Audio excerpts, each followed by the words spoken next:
ጤና ይስጥልኝ ክቡራትና ክቡራን የዩቲዩብ ቻናል ቤተሰቦች፣ ሰበር መረጃዎች መውጣታቸውን ቀጥለዋል። አስቸኳይ ፈጣን ሰበር መረጃዎች ዩቲዩብ ላይ ሲጫኑ ቀድሞ ለእናንተ መልእክት እንዲደርሳችሁ እና ዜናዎችን በፍጥነት እንድትከታተሉ የዩቲዩብ ቻናሌን ሰብስክራይብ በማድረግ የደወል ምልክቷን መጫን አትዘንጉም። ወደ ሰበር መረጃዎች። ዩናይትድ አረብ ኤሚሬትስ በይፋ ጦርነቱን ተቀላቀለች። ባለፉት ጥቂት ቀናት በኢራን ከፍተኛ ሚሳኤልና የድሮን ጥቃት ሰለባ የነበረችው ዩናይትድ አረብ ኤሚሬትስ ኢራን ላይ ጥቃት ፈጽማለች። ይህ የዩኤኢ ጥቃት ጦርነት ከተጀመረ የመጀመሪያው ጥቃት ተብሎ ተመዝግቧል። የሀገሪቱ መከላከያ ቢሮ ኢራን ላይ ጥቃት መፈጸሙን ይፋ አድርጓል። ይህም ጦርነቱ አድማሱን ያሰፋ ተጨማሪ ዕለትን እየጋበዘ ለመሆኑ ማረጋገጫ ሆኗል። የኢራን አብዮታዊ ዘብ ዋና አዛዥ የነበሩት ኢስማኤል ካኒ በተለያዩ የዜና አውታሮች በእስራኤል ጥቃት እንደሞቱ፣ በጋርዶቻቸው እንደተገደሉ ወይም እንደታሰሩ ራሳቸውን እንዳጠፉ ሲዘገብ የቆየ ቢሆንም አሁን ላይ ከእስራኤል የወጡ ዘገቦች እንደሚጠቁሙት አዛዡ ደህንነታቸው ተጠብቆ እስራኤል እንደገቡ ተጠቁሟል።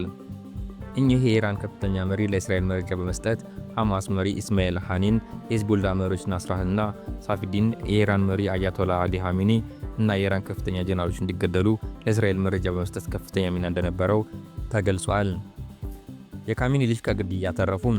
የኢራን መንፈሳዊ መሪ አያቶላ አሊ ኻሜኒ በአሜሪካና እስራኤል ጥቃት መሞታቸው ተከትሎ ልጃቸው ሙጅታባ ካሚኒ አባቱን ተክቶ የኢራን መሪ ይሆናል ተብሎ ይታቀደ ቢሆንም በትናንትናው ዕለት በእስራኤል አየር ኃይል በተፈጸመ ጥቃት ከግድያ መትረፉን፣ ነገር ግን የመቁሰል አደጋ እንደደረሰበት እስራኤል ቻናል 12 እንዲሁም የኒውዮርክ ፖስት አስነብቧል። በዚህ ጉዳይ ላይ የእስራኤል ባለስልጣናት በይፋ ያሉት ነገር የለም። ለስድስት ወር ሙሉ ጦርነት ማድረግ እንችላለን። የኢራን ጦር ኃይሎች ቃል አቀባይ ቢያንስ ለስድስት ወራት ከአሜሪካና እስራኤል ጋር በከፍተኛ ደረጃ ሙሉ ጦርነት ለማድረግ የሚያስችል አቅም እንዳላቸው ገልጸዋል። በተያያዘ ዜና ሁለተኛው የጦርነት ምዕራፍ ከኢራን ጋር መጀመሩና ከ12 እስከ 14 ቀናት ይቆያል ተብሎ እንደሚጠበቅ አንድ የአሜሪካ ባለስልጣን ለእስራኤል ቻናል 12 ተናግረዋል። 220 የአሜሪካ ወታደሮች መገደላቸውንና መቁሰላቸውን ኢራን ገለጸች። ኢራን ባለፉት 24 ሰዓት ውስጥ በተፈጸመችው የአጸፋ ጥቃት ከ220 የአሜሪካ ወታደሮችና አዛዦች መገደላቸውን መቁሰላቸውን አስታወቀች።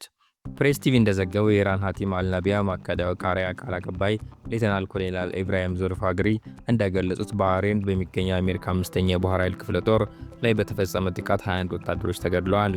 በተጨማሪም በአልዳፈር አየር ማረፊያ በሚገኘው የአሜሪካ ወታደራዊ ካምፕ ላይ በደረሰ ጥቃት 200 የሚጠጉ ወታደሮች መገደላቸውን መቁሰላቸውን ኢራን ገልጻለች። በፋርስ ባህረ ሰላጤና ሰሜናዊ ክፍልም የአሜሪካ ንብረት የሆነው የነዳጅ ጫኝ መርከብ ላይ ጥቃት መፈጸሙ ተጠቅሷል።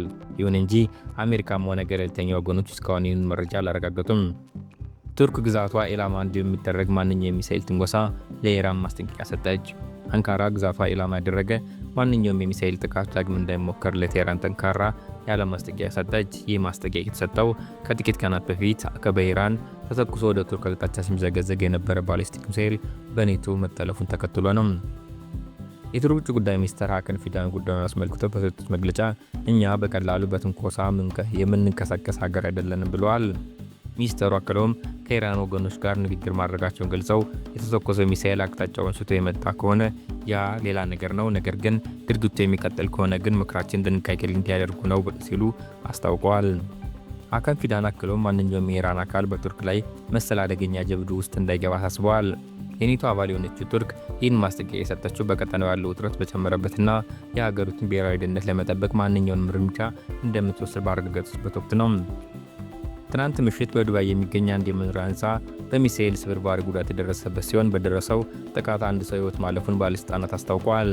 የሚሳኤል ስብርባሪው ህንፃው ላይ ከደረሰው ጉዳት በተጨማሪ በአቅራቢያው በሚገኝ መኪና ላይ እሳት አደጋ አስከትሏል።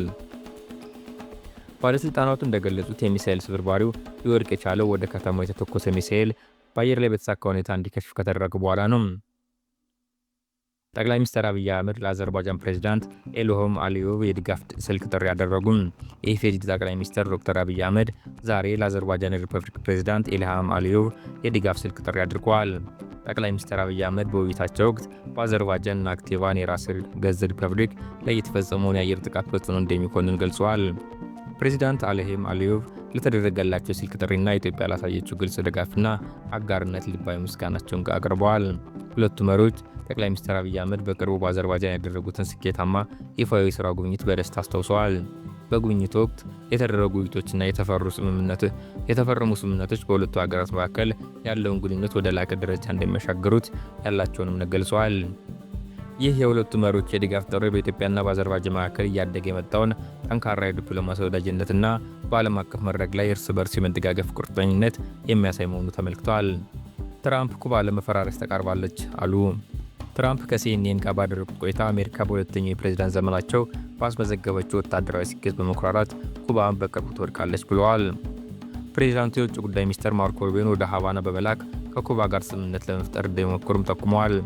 አሜሪካ በቬኔዙዌላ ላይ በጣለችው የነዳጅ ማዕቀብና የባህር ላይ ቁጥጥር ምክንያት ኩባ ከዚህ ቀደም ስታገኝ የነበረው ነዳጅና የገንዘብ ድጋፍ ተቋርጧል። ይህም በሀገሪቱ የኢኮኖሚ ቀውስ እንዲባባስና ከፍተኛ የነዳጅ እጥረት እንዲከሰት አድርጓል። ኢራን በሆርሙዝ ወሽመጥ ላይ ያልፍ የነበረ የነዳጅ ጫኝ መርከብ መምታቷን አስታወቀች። አብዮታዊ ዘብ በቴሌግራም ቻናል ባወጣው መረጃ ፕሪሚየም የሚል ስያሜ ያለው ነዳጅ ጫኝ መርከብ በወሽመጥ በኩል መተላለፍ እንደማይችል በባህር ኃይል የተሰጠውን ተደጋጋሚ ማስጠንቀቂያ ችላ በማለቱ በድሮን መመታቱ ተገልጿል። ከጠበኛ ሀገራት ጋር አጋር የሆኑ ነዳጅ ጫኝና የንግድ መርከቦች በሆርሙዝ ወሽመጥ በኩል ማለፍ እንደማይፈቀድላቸውም ወታደራዊ ኃይሉ አስገንዝቧል። በዓለም ላይ ካሉ ወሳኝ ኃይል መጓጓዣ መስመሮች አንዱ የሆነው የሆርሙዝ ወሽመጥ ከዓለም አቀፍ የነዳጅና ጋዝ አቅርቦት 1/5 የሚሆነው ይተላለፍበታል። በመካከለኛው ምስራቅ እየተካሄደ ያለው ጦርነት የመርከብ መተላለፊያ መስመሩ ሙሉ እንዲቆም አድርጎታል። በዚህ ሳምንት መጀመሪያ የኢራን መንግስት በመስመሩ ለመተላለፍ የሚሞክሩ መርከቦችን በእሳት እንደሚያያይዝ ዝቷል። ኢራን ይህንን ካለች በኋላ የአሜሪካ ፕሬዝዳንት ዶናልድ ትራምፕ አስፈላጊ ከሆነ የአሜሪካ ባህር ኃይል በዚህ የሚያልፉ መርከቦችን እንደሚያጅብ ተናግረዋል። በምስራቅ አፍሪካ ዋጋ በ2000% ጨመረ። በሚሊዮኖች የሚቆጠሩ ዜጎች ለከፋ ረሃብ ተጋልጠዋል። በኢትዮጵያ በኬንያና በሶማሊያ የተከሰተው አስከፊ የድርቅ አደጋ በአሁኑ ወቅት በሚሊዮኖች የሚቆጠሩ ሰዎችን ለከፋ የረሃብ አደጋ ማጋለጡን ኦክስፋም አስታወቀ። ድርቁ በተለይም የውሃ ዋጋ በአንዳንድ አካባቢዎች እስከ 2000 በመቶ እንዲንር በማድረጉ በሶስቱ ሀገራት 26 ሚሊዮን የሚጠጉ ሰዎች ለከፍተኛ ረሃብ መጋለጣቸው ተገልጿል። በተጨማሪም ከ58 ሚሊዮን በላይ ዜጎች ንጹህ የመጠጥ ውሃ ያጡ ሲሆን በሚሊዮን የሚቆጠር የቤት እንስሳትም በድርቁ ምክንያት እያለቁ ይገኛሉ። የውሃ ቀውሱና የዋጋ ንረቱ በማህበረሰቡ ለከፍተኛ ምስቅልቅል ዳርጎታል። እንደ ኦክስፋም መግለጫ ከጥቅምት እስከ ታህሳስ ባለው ጊዜ ሊዘንብ የነበረው ዝናብ በመቅረቱ የውሃ ጉድጓዶች በከፍተኛ ሁኔታ ደርቀዋል። ይህም በሶማሊያ አንዳንድ አካባቢዎች ከአንድ ዓመት በፊት $0.06 የነበረው አንድ የጀሪካን ውሃ አሁን እስከ $1.50 እንዲሸጥ አድርጓል። የኦክስፋም አፍሪካ ዳይሬክተር ፋቲ ኒዚ ሐሴን እንደገለጹት ሴቶችና ልጃገረዶች አንድ ጀሪካን ውሃ ለማግኘት እስከ 15 ኪሎ ሜትር በእግራቸው ለመጓዝ ተገደዋል። ዳይሬክተሩ አክለውም ለልጆቻቸው በቀን አንድ ጊዜ እንኳን ምግብ ማቅረብ ለማይችሉ ቤተሰቦች የውሃ ክፍያ የማይታሰብ ሆኗል ሲሉ አስረድተዋል። እንደ ድርጅቱ ከሆነ በኢትዮጵያ ላለፉት 2 ወቅቶች ዝናብ ባለመዝነቡ ምክንያት የሰብል ምርት ከ34 እስከ 54 በመቶ ቅናሽ አሳይቷል። በሶማሊያ በረሃብ የተጠቁ ሰዎች ቁጥር 6.5 ሚሊዮን የደረሰ ሲሆን በ2025 ብቻ 1.4 ሚሊዮን እንስሳ አልቀዋል።